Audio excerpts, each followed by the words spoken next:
चलो बेटा हम लोग चैप्टर पढ़ते हैं। नया चैप्टर क्या है? ग्रेविटेशन। क्या है बेटा? ग्रेविटेशन। हिंदी में इसी को कहते हैं गुरुत्वाकर्षण।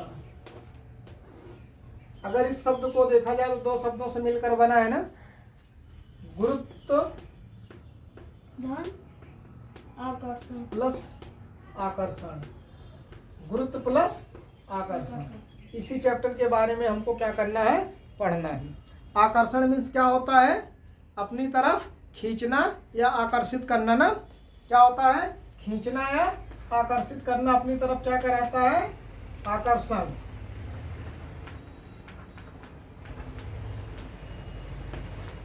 चलिए हम लोग बेटा देखे होंगे बचपन में क्या किए, धागे से बांधकर पत्थर के टुकड़े को खूब नचाए हैं? नहीं नचाए हो? ऐसे क्या करते थे, ये धागा ले लेते थे, यहाँ पत्थर के टुकड़े के बांध कर यहाँ से ऐसे हाथ में करके ऐसे नचाया जाता था। ये क्या कहता था? ये ऐसे बेटा सर्कल के पाथ पर मूव करता था, नहीं करता था। जब इसको यहाँ से रस्सी तो बेटा टूट जाती थी या रस्सी को छोड़ दिया जाता था, ये क्या होता था? जैसे ही रस्सी को तो छोड़ते थे ऐसे ही सीधे ये निकल जाता था ना सर, स्ट्रेट लाइन में। इसको किया हो। अब इसको बेटा इस पे ये सर्कुलर पाथ में मूव कराने के लिए कोई ना कोई चाहिए, तभी तो मूव करेगा। क्या मूव? हाथ से अगर पकड़ के हम लोग नचाते थे तो इस पे क्या होता है? इसको मूव करने के लिए क्या चाहिए? बल चाहिए। अगर बेटा बल ना लगे तो बाहर चला जाता है। बल कौन प्रदान करता था? ये रस्सी प्रदान करती थी। कहाँ से करती थी? इस सेंटर से, यहाँ से सेंटर से। और इसी को कौन सा बल बोलते थे बेटा? इसी बल को कहा जाता है अभिकेंद्र बल। क्या बोलते हैं? अभिकेंद्र बल। इसका मतलब है ऐसा बल जो केंद्र की तरफ लगता है, उसी को क्या बोलते हैं? अभिकेंद्र बल। इसको बोलते हैं सेंट्रीपिटल फोर्स। क्या बोला जाता है? सेंट्रीपिटल फोर्स, यानी कि अभिकेंद्र बल। आया समझ में? हमारे बेटा मून है, क्या करता है? हमारे अर्थ के अराउंड रोटेशन कर रहा है नहीं चारों तरफ। मान लेते हैं ये हमारी अर्थ है, ये हमारी यहाँ पे बेटा अर्थ है, और ये हमारा क्या है? मून है। ये क्या कर रहा है? यहाँ तो कोई रस्सी तो बंधी नहीं है, ये भी रोटेशन कर रहा है नहीं कर रहा है ना? और किस पाथ पर बेटा कर रहा है? सर्कुलर पाथ पे कर रहा है नहीं करता है? ऐसे ही तो अर्थ का चारों तरफ चक्कर लगाता है। ये क्या है? सैटेलाइट है ना? किसकी है? अर्थ की। सैटेलाइट किसे कहते हैं? जो किसी प्लैनेट के चारों तरफ क्या करता है? चक्कर लगाता, उसी को क्या बोलते हैं? उपग्रह। क्या बोला जाता है हिंदी में? उपग्रह, सैटेलाइट। अर्थ की कितनी सैटेलाइट है नेचुरली? एक सैटेलाइट है। आया समझ में? इसमें सैटेलाइट भी हम लोग पढ़ेंगे। इसमें ग्रेविटेशनल फोर्स में। चलिए मूव कर रहा है, इसको बेटा अगर ये मूव कर रहा है क्या होना चाहिए इसको? ये क्यों सीधी रेखा में क्यों नहीं चल रहा है? स्ट्रेट लाइन में क्यों नहीं मूव कर रहा है? ये सेंटर पे, ये इसके सर्कुलर पाथ पे ही क्यों मूव कर रहा है? ये बेटा ऐसे जाना चाहता है, लेकिन इस पे एक फोर्स काम करता है इन दोनों के बीच में, जिसे बोलते हैं ग्रेविटेशनल फोर्स। क्या बोलते हैं बेटा?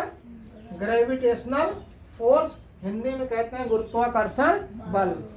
इन दोनों के बीच कौन सा फोर्स काम करता है? ग्रेविटेशनल फोर्स मीन्स गुरुत्वाकर्षण बल क्या करता है बेटा? काम करता है। ये इधर तो जाना चाहता है सीधे, लेकिन ये फिर इसको क्या करता है? खींच लेता है। फिर ये यहाँ पहुंचा, फिर यहाँ सीधा जाना चाहेगा स्ट्रेट लाइन पे, लेकिन क्या करता है? ये फिर इसको रोटेट करा देता है। ये किस पाथ पर मूव करने लगता है? सर्कुलर पाथ पे। ठीक है। एक साइंटिस्ट थे जिनका नाम था सर आइजैक न्यूटन। क्या नाम था? न्यूटन महोदय। उन्होंने क्या देखा? कहते हैं कि वो बैठे थे बाग में। कहाँ बैठे थे? बगीचे में बैठे थे, सेब के पेड़ के नीचे, और सेब गिरा उनके सिर पे। तो उन्होंने ये सोचा कि ये सेब गिरा तो ऊपर क्यों नहीं गया? सेब गिरा, आम नहीं गिरा था, सेब गिरा था। गधे, क्या गिरा था बेटा? सेब गिरा था। किस पे?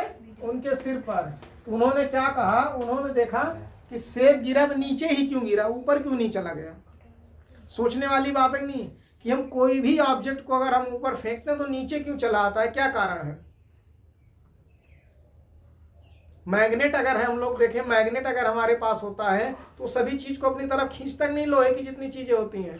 ऐसे उन्होंने, किसी ने कहा कि पृथ्वी के अंदर चुंबक है इसलिए वो खींच लेता है, ठीक है।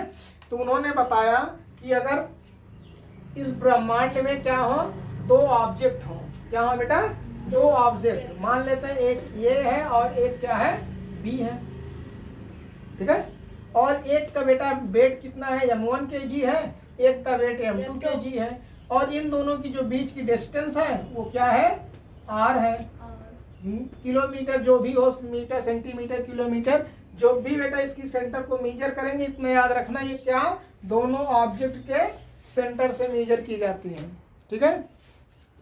उन्होंने बताया कि इस पूरे यूनिवर्स में कोई भी अगर दो ऑब्जेक्ट हैं तो उनके बीच क्या लगता है, एक फोर्स अप्लाई होता है जिसे बोलते हैं ग्रेविटेशनल फोर्स या गुरुत्वाकर्षण बल, ठीक है। उन्होंने बताया कि इस ब्रह्मांड में अगर कोई दो पिंड हैं तो वो दोनों एक दूसरे को अपनी तरफ खींचते हैं। जैसे हम आप हैं, आप हमको खींच रहे हैं, हम आपको खींच रहे हैं, ये बेंच आपको खींच रही है, हम बेंच को खींच रहे हैं।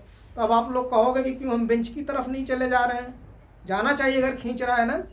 जैसे हम लोग ऊपर से कूदे हैं, अर्थ हमको खींचती है, नीचे हम गिरते हैं ना, गिरते हैं कि नहीं गिरते हैं, तो बेंच को भी खींचना चाहिए हमको, या हम बेंच को खींच लें ऐसे खड़े खड़े, क्यों नहीं खींचता है, उसका रीजन है, अभी आगे पढ़ते हैं। क्योंकि हमारा वेट क्या है बेटा, बहुत कम है।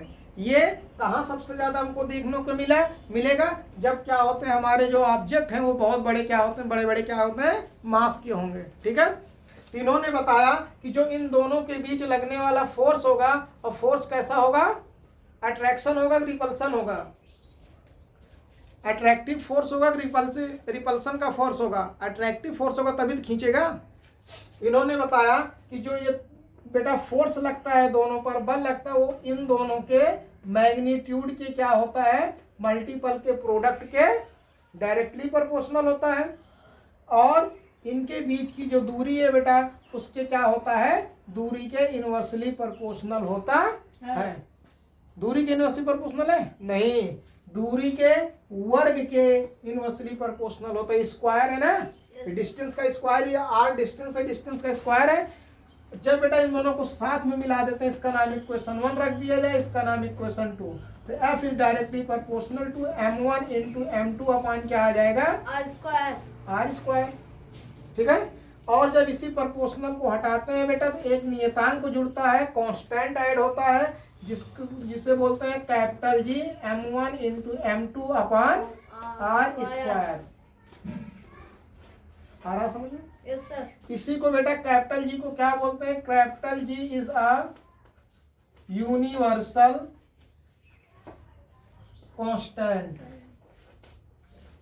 क्या होता है बेटा, ये सार्वत्रिक नियतांक होता है। यूनिवर्सल का मतलब होता है ये जो जी होता है ये फिक्स होता है, चाहे जो मीडियम होगा, चाहे टेम्परेचर जितना होगा, चाहे टेम्परेचर हाई हो, चाहे टेम्परेचर लो हो, चाहे आंधी आए, पानी आए, जो भी होगा, जी क्या होता है, हमेशा फिक्स होता है। इसी को बोलते हैं ग्रेविटेशनल कांस्टेंट, सार्वत्रिक नियतांक। यहाँ तक आया समझ में? Yes sir. ठीक है।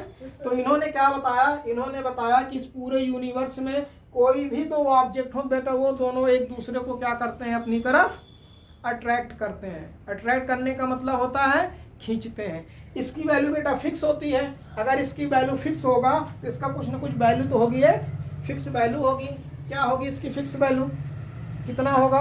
तो न्यूटन महोदय ने ये नहीं बताया था कि उसकी वैल्यू कितना होगी। इस वैल्यू को बताया किसने था बेटा? Sir Henry Cavendish. कैवेंडिश क्या नाम था? Sir Henry.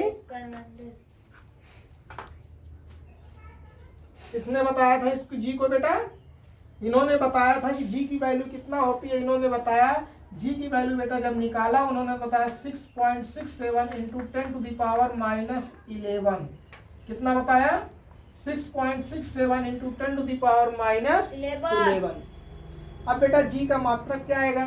क्या आएगी? जी की यूनिट क्या होती है? चलिए देखते हैं जी की यूनिट। यह बराबर क्या होता है? G m1 into m2 upon R square. अगर इसकी डिफिनीशन लिखनी होगी क्या लिखेंगे बेटा? ब्रह्मांड में स्थित किन्हीं दो पिंडों के बीच लगने वाला आकर्षण बल। कैसा बल है? अट्रैक्टिव फोर्स है ना, अट्रैक्टिव फोर्स है। ब्रह्मांड में स्थित किन्हीं दो पिंडों के बीच लगने वाला आकर्षण बल उनके द्रव्यमानों के गुणनफल के अनुक्रमानुपाती तथा उनके बीच की दूरी के वर्ग के व्युत्क्रमानुपाती होता है। आया समझ में? इसके बाद F इक्वल टू आता है m1 F equal to G m1 into m2 upon R square. अब यहाँ से हम लोग g की यूनिट देखते हैं क्या होगी बेटा। तो देखिए g को निकालना है तो F ट्रांसपोज क्रॉस मल्टीप्लाई करते हैं equal to G m1 into m2। तो g इक्वल टू क्या हो जाएगा? F into R square upon m1 into m2। Force की यूनिट क्या होती है बेटा? न्यूटन।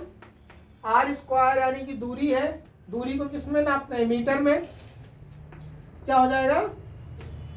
मीटर का स्क्वायर अपॉन वेट की यूनिट, मास की यूनिट किस में होती है? केजी में। स्टैंडर्ड यूनिट क्या है बेटा? केजी। तो केजी इंटू केजी। हम लोग अलजेब्रा में पढ़े हैं एक्सपोनेंट में बेस सेम होता है, पावर ऐड हो जाएगी। चलिए ये क्या हो जाएगा? न्यूटन मीटर स्क्वायर पर केजी स्क्वायर। यही तो होगा। ये क्या होती है बेटा? जी की यूनिट है। जी की यूनिट क्या हो गई? किलोग्राम मीटर पर मीटर स्क्वायर पर किलोग्राम स्क्वायर। आया समझ में जी की यूनिट क्या होती है? और इस वैल्यू को किसने दिया था बेटा? Sir Henry Cavendish. कौन दिया था? सर हेनरी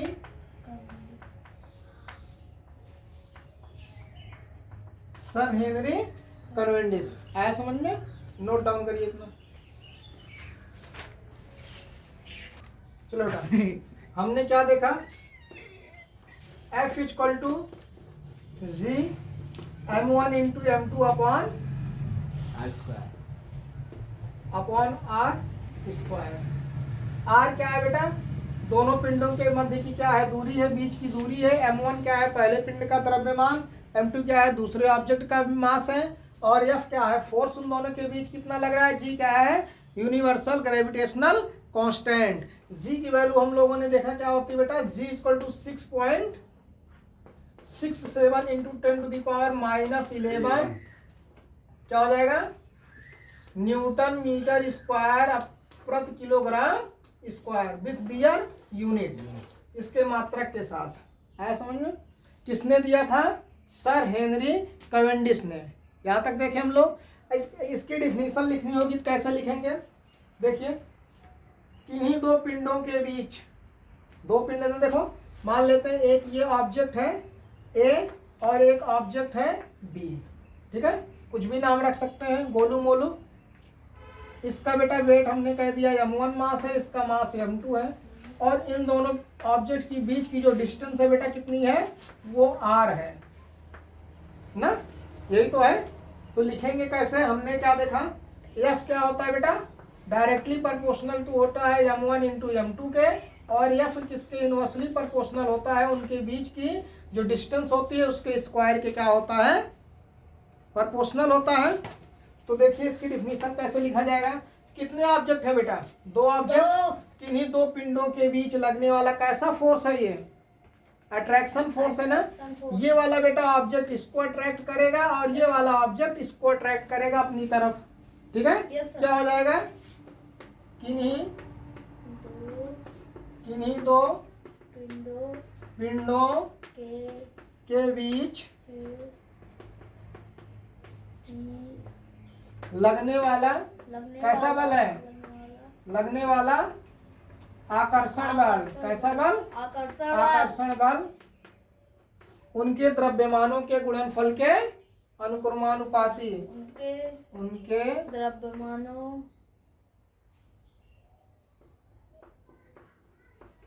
द्रव्यमानों के गुणनफल। किसके बेटा? प्रोडक्ट के गुणनफल के अनुक्रमानुपाती मीन्स डायरेक्टली प्रोपोर्शनल अनुक्रमानुपाती तथा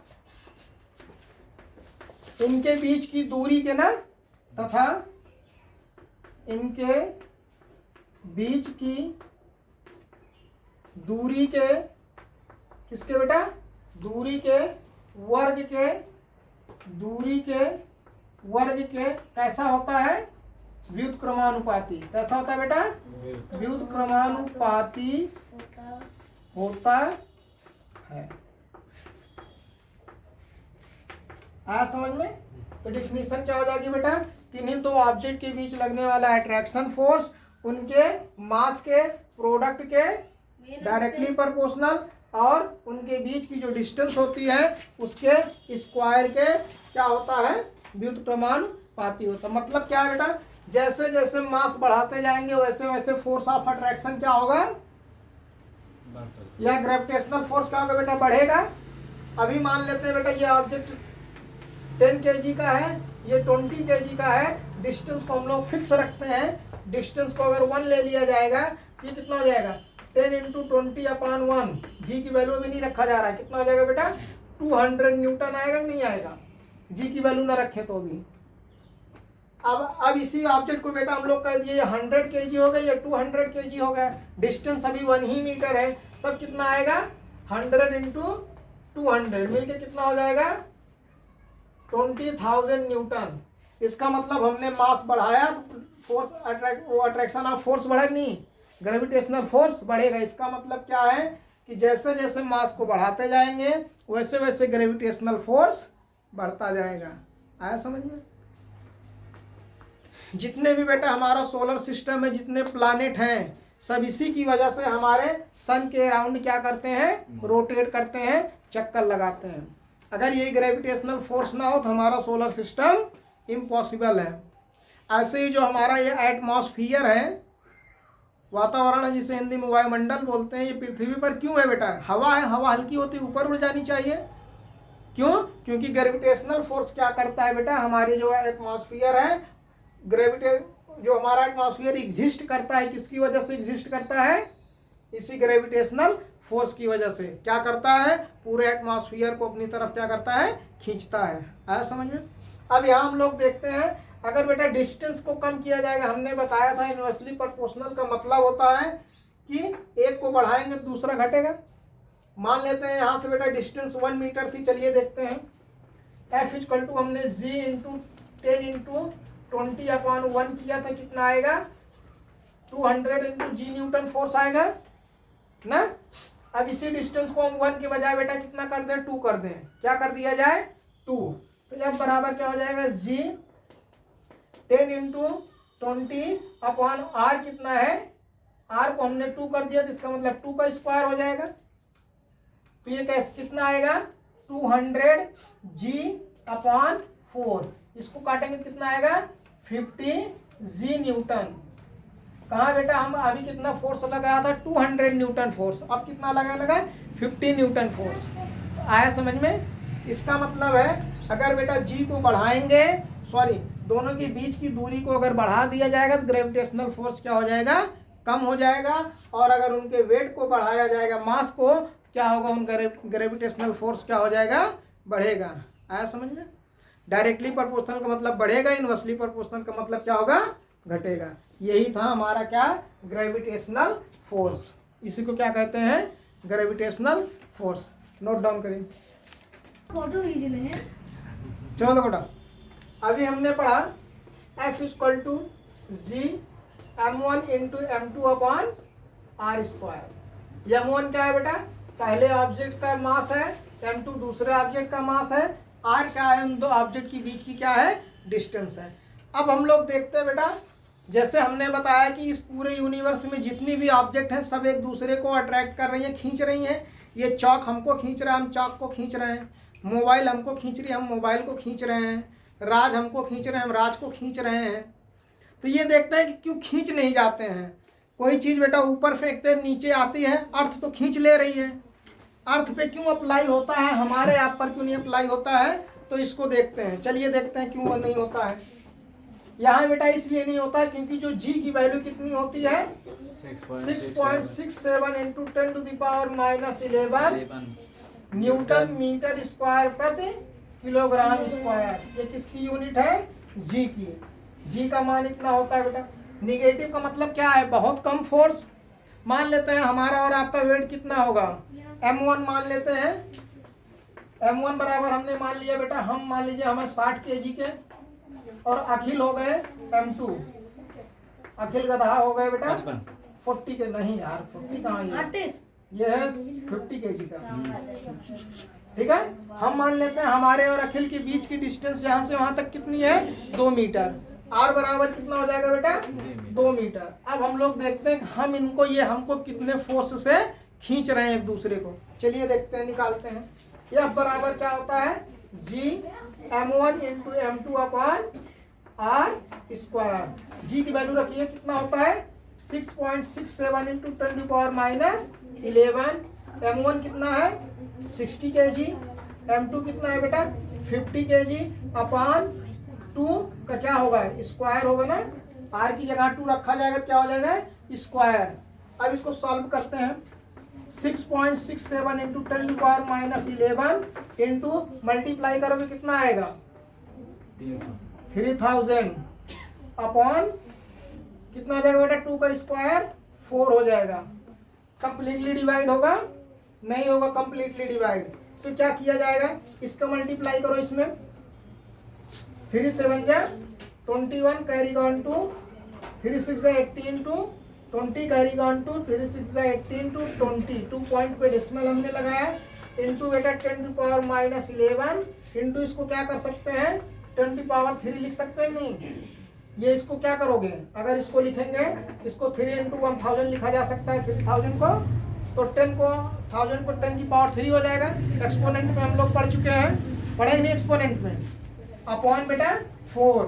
अगर इसको 20.01 इसको अप्रॉक्स में 20 पूरा ले ले, कितना हो जाएगा ये 5 4 जा 20, 5 इंटू 10⁻11 इंटू 10⁻3, ये कितना आएगा 5 इंटू एक्सपोनेंट बेस से में पावर ऐड हो जाएगी, कितना आ जाएगा 5 इंटू 10⁻7 न्यूटन। इसका मतलब है हमारे और अखिल के बीच लगने वाला फोर्स कितना है बेटा, 5 इंटू 10⁻7 न्यूटन। ये क्या है, माइनस में है ना, माइनस का मतलब इसको नीचे लाओगे। चलिए देखते हैं, इसको अगर सॉल्व करें, F इक्वल टू क्या हो जाएगा 5/10⁻7, यही तो होगा। एक्सपोनेंट से a की पावर -m बराबर 1/a की पावर m होता है, नहीं होता है। इसको करोगे 5 पावर का मतलब कोई नंबर उतनी टाइम है, इसका मतलब 1 2 3 4 5 6 7, 1 2 3 4 5 6 7 8, 5 2 3 4 5 6 7 8। हमारे और अखिल के बीच इतने न्यूटन का फोर्स लग रहा है, तो हम दोनों एक दूसरे को खींच पाएंगे, नहीं खींच पाएंगे। यही रीजन है कि जो बेटा बहुत बड़े बड़े ऑब्जेक्ट्स होते हैं वो एक दूसरे को अट्रैक्ट करते हैं, जैसे अर्थ और क्या है मून, अर्थ और मून, इसका मास बहुत ज्यादा है, इसीलिए दोनों एक दूसरे को क्या कर पाते हैं अट्रैक्ट। हम लोगों का वेट कम होने की वजह से, मास कम होने की वजह से हम लोग एक दूसरे को अट्रैक्ट नहीं कर पाते, कर रहे हैं लेकिन वो हमको फोर्स क्या होता है फील नहीं होता है। आया समझ में आया, ग्रेविटेशनल फोर्स क्या होता है, तो नोट डाउन करिए। चलिए बेटा, अभी हमने क्या देखा कि जब बेटा ऑब्जेक्ट का क्या होता है मास कम होता है तो फील नहीं होता ना। अब यहाँ देखते हैं, हम लोग देखते हैं हमारे अर्थ और मून के बीच में कितना ग्रेविटेशनल फोर्स काम कर रहा है, जो एक दूसरे को क्या कर रहा है अट्रैक्ट कर रहा है। हम बेटा मान लेते हैं ये हमारी अर्थ है, ये हमारा छोटा सा चंद्रमा है, ये क्या है अर्थ है, ये क्या है मून है। चलिए देखिए क्या क्या दिया है, कह रहा पृथ्वी का द्रव्यमान, हमारे अर्थ का बेटा मास कितना है 6 × 10⁻24 kg। याद कर लेना, याद करने की चीज है। हमारी अर्थ का बेटा मास कितना होता है 6 × 10⁻24 kg।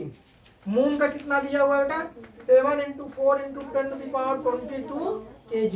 इन दोनों के बीच की जो डिस्टेंस है यहाँ से यहाँ तक की डिस्टेंस कितना दिया है 3.84 × 10⁵ किलोमीटर। सारी चीजें दी गई है। हमसे कह रहा है बताइए इन दोनों के बीच में कितना फोर्स लग रहा है, अट्रैक्शन फोर्स है। हम लोग क्या जानते हैं बेटा ग्रेविटेशनल फोर्स F = होता है G m1 into m2 upon r square.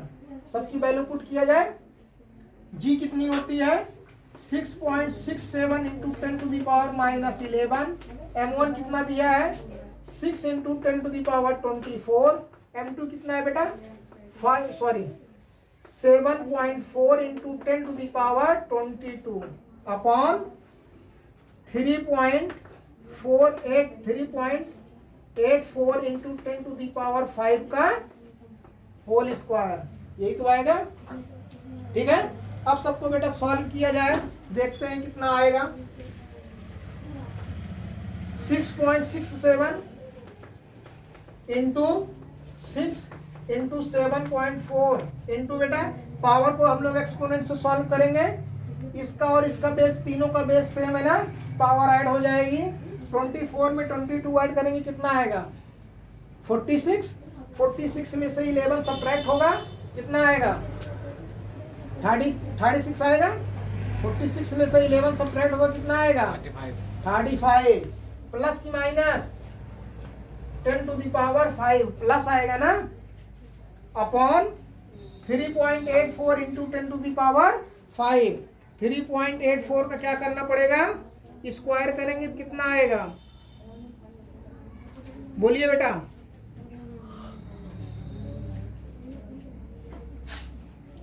ये बेटा हमको डिस्टेंस कितने दिया हुआ है किलोमीटर में ना, या साई यूनिट किस में होता है मीटर में। किलोमीटर से पहले इसको किस में कन्वर्ट करना पड़ेगा मीटर में। कैसे कन्वर्ट होगा बताइए। 1000 से बोला कैसे किससे मल्टीप्लाई हो जाएगा बेटा 1000 से हम लोग क्या कर देंगे मल्टीप्लाई इंटू 1000। अब क्या कर देंगे बेटा होल स्क्वायर। ठीक है 3.84 अगर इसको डायरेक्ट सॉल्व करना हो देखो कैसे करेंगे।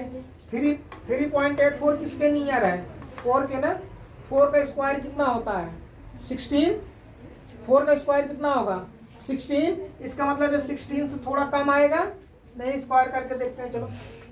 3.84 4 4 का 16 1 33 carry on 3 12 3 15 8 4 that 32 carry on 3 64 3 7 6 24 और 6 कितना हो जाएगा 30 3 4 जा 12 कैरी ऑन 1 3 8 जा 24 1 25 कैरी ऑन 2 3 3 जा 9 2 11 6 5 12 2 कितना हो जाएगा 14 6 1 7 3 1 4 1 कितना आ गया 4 पॉइंट पे डेसिमल कितना आया बेटा 14.7456।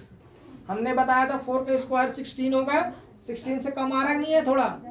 इनटू इसका करोगे 10 टू द पावर इसमें जुड़ के 8 हो जाएगा और 10 टू पावर के ऊपर पावर का क्या होता है मल्टीप्लाई क्या होता है बेटा इनटू 10 टू द पावर कितना हो जाएगा 16। कितना हो जाएगा 10 टू द पावर 16। यही होगा कुछ और होगा यही होगा ना। चलिए अब इसका और इन सबका मल्टीप्लाई करते हैं। सबको मल्टीप्लाई करो कितना आएगा इन सबको सॉल्व करिए। 6.67 इंटू 7.4 7 4 जो 28 carry on two 24 two 26 carry on two 24 two 26 7 7 जो 49 कैरी ऑन 4 7 6 जो 44 42 में 4 46 कैरी ऑन 4 टू 46 8 15 13 9 4 कितना आ गया बेटा 3 पॉइंट पे डेसिमल 49.358 इंटू 6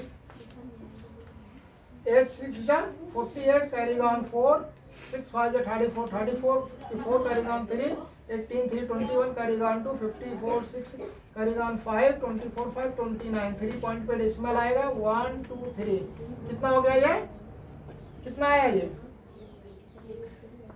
29.6.148 अपॉन 114.74। बेटा यहाँ से जब एक डिजिट बड़ी होती है तो 5 और 5 से बड़ा हो तो यहाँ से लिख लिया जाता क्या कि हो जाएगा 5 अभी रुकिए अभी नहीं लिखते 4 5 6 इंटू 10 टू दी पावर बेटा इन दोनों को सॉल्व करेंगे कितना आ जाएगा 19 आएगा नहीं आएगा। यहाँ तक आया समझ में। चलिए इसके बाद कैसे सॉल्व करते हैं, इसको सॉल्व करना सिखा रहे हैं, कैसे सॉल्व करोगे। इसके बाद क्या करेंगे, इधर देखिए यहाँ पर बेटा 1/3, यहाँ पर पॉइंट हटाने के लिए क्या करें, यहाँ पर 1000 से मल्टीप्लाई करते हैं, यहाँ 10,000 से करते हैं, हो जाएगा कि नहीं, बोलिए कितना हो जाएगा ये,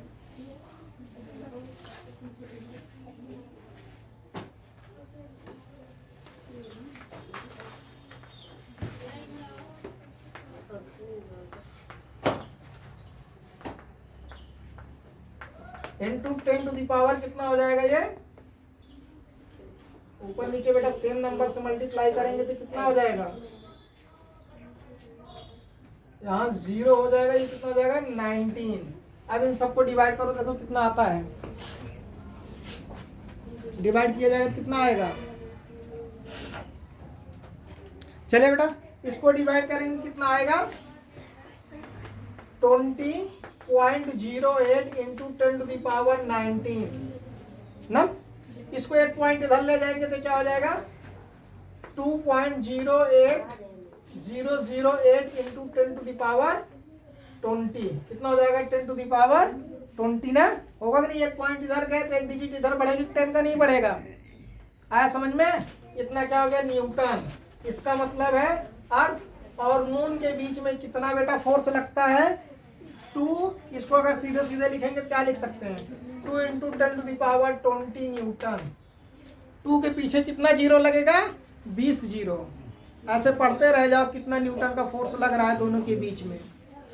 आया समझ में। जब स्मॉल ऑब्जेक्ट होता है, अभी हम लोगों ने लगाया था, क्या लगाया था बेटा, हमारे और आपके बीच में कितने न्यूटन का फोर्स लग रहा था 0.0000005 न्यूटन का फोर्स लग रहा था। अर्थ और मून के बीच में कितना लग रहा है इतना फोर्स।